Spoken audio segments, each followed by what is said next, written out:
বাহরাইনের জুফায়ের এলাকায় অবস্থিত একটি মার্কিন সামরিক ঘাঁটি লক্ষ্য করে ক্ষেপণাস্ত্র হামলা চালানোর দাবি করেছে ইরান। দেশটির Islamic revolutionary guard corps IRGC এক বিবৃতিতে জানায়, ইরানি ক্ষেপণাস্ত্র ব্যবহার করে ওই হামলা চালানো হয়েছে। তাদের দাবি, পারস্য উপসাগরীয় অঞ্চলে যুক্তরাষ্ট্রের সামরিক তৎপরতার জবাব হিসেবেই এই হামলা করা হয়েছে।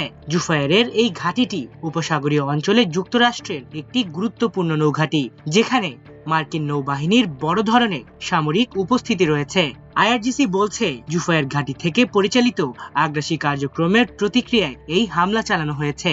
তারা যুক্তরাষ্ট্রকে দায়ী করে বলেছে, অঞ্চল জুড়ে মার্কিন সামরিক উপস্থিতি এবং সাম্প্রতিক সামরিক অভিযানের কারণে পরিস্থিতি আরও উত্তপ্ত হয়ে উঠেছে।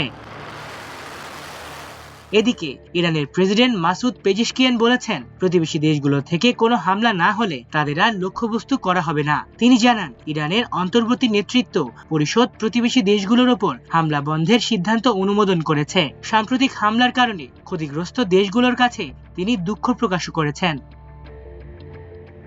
তবে একই সঙ্গে পেজেশকিয়ান স্পষ্ট করে বলেন, ইরান প্রতিবেশী দেশগুলোকে লক্ষ্য করে হামলা চালায়নি, বরং সেসব দেশে থাকা মার্কিন সামরিক ঘাঁটি ও স্থাপনাগুলোই লক্ষ্যবস্তু ছিল। তার ভাষায়, যুক্তরাষ্ট্র ও ইসরায়েলের সামরিক অভিযানের জবাব দেওয়ার অধিকার ইরানের রয়েছে।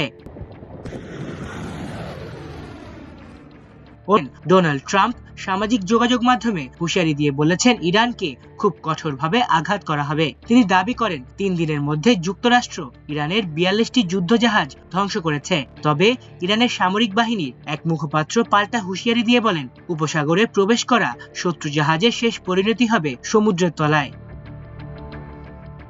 বিশ্লেষকদের মতে, ইরানের নিরাপত্তা ও সামরিক সিদ্ধান্তের ক্ষেত্রে বড় প্রভাব রাখে IRGC এবং সর্বোচ্চ নেতার দপ্তর। ফলে যুদ্ধ পরিস্থিতিতে প্রেসিডেন্টের প্রভাব সীমিত বলে মনে করা হচ্ছে।